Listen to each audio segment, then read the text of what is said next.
미성년자 성착취물을 제작하고 SNS에 게재한 남성이 1심에선 징역 8년을 선고받았지만 2심에서 징역 3년으로 감형받은 사실이 뒤늦게 알려졌습니다.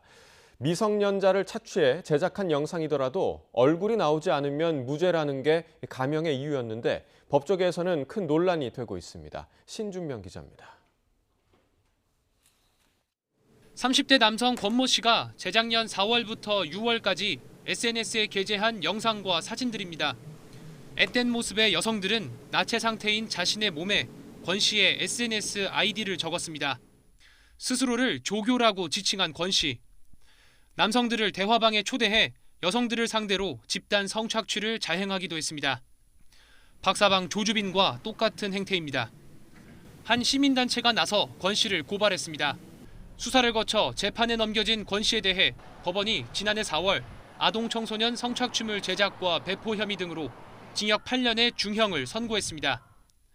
1심 재판부는 미성년자 16명을 상대로 성착취물 60개를 제작하고 8명의 영상 25개를 SNS에 전시한 혐의 등을 모두 유죄로 판단했습니다. 그런데 반년 뒤 2심 재판부인 서울고등법원은 원심을 파기하고 형량을 징역 3년으로 감형했습니다. 권 씨가 제작한 영상 속 여성이 얼굴이 나오지 않아 외모와 신체 발육 상태를 가늠하기 곤란해 미성년자인지 확인할 수 없다는 게 이유입니다. 이에 따라 1심에서는 유죄로 인정한 미성년자 성착취물 60개 가운데 얼굴이 나오지 않은 영상 54개는 무죄로 판단했습니다.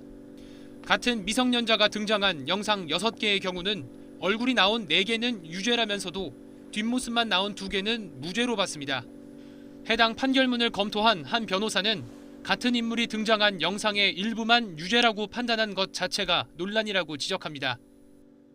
같은 피해자임에도 불구하고 그 영상에 얼굴 등이 나오지 않았다는 것만으로 무죄가 선고된 것은 조금 논란의 여지가 있을 것 같고 또 다른 변호사는 판사의 주관에 따라 미성년자 여부가 달라지는 것에 대해 의문을 제기하기도 했습니다. 아동 청소년처럼 보이는지 여부는 일률적으로 정해지는 것이 아니라 판사가 규범적으로 판단하는 것이다 보니 1심과 2심의 결과가 달랐던 것으로 보입니다. 이러한 판결이 반복될 경우 미성년자 성착취 범죄자들에게 얼굴만 가리면 괜찮다는 명분을 줄 수 있다는 게 전문가의 지적입니다.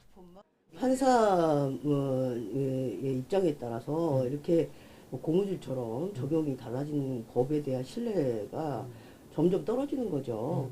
모자이크만 하면 안전하다, 뒷모습만 보이면 안전하다고 하는 그런 메시지를 주는 거 아니겠어요? 권 씨와 검찰 모두 2심 판결이 부당하다며 상고한 상황. 권 씨에 대한 대법원의 최종 판단이 어떨지 관심이 모아지고 있습니다. YTN 신준명입니다.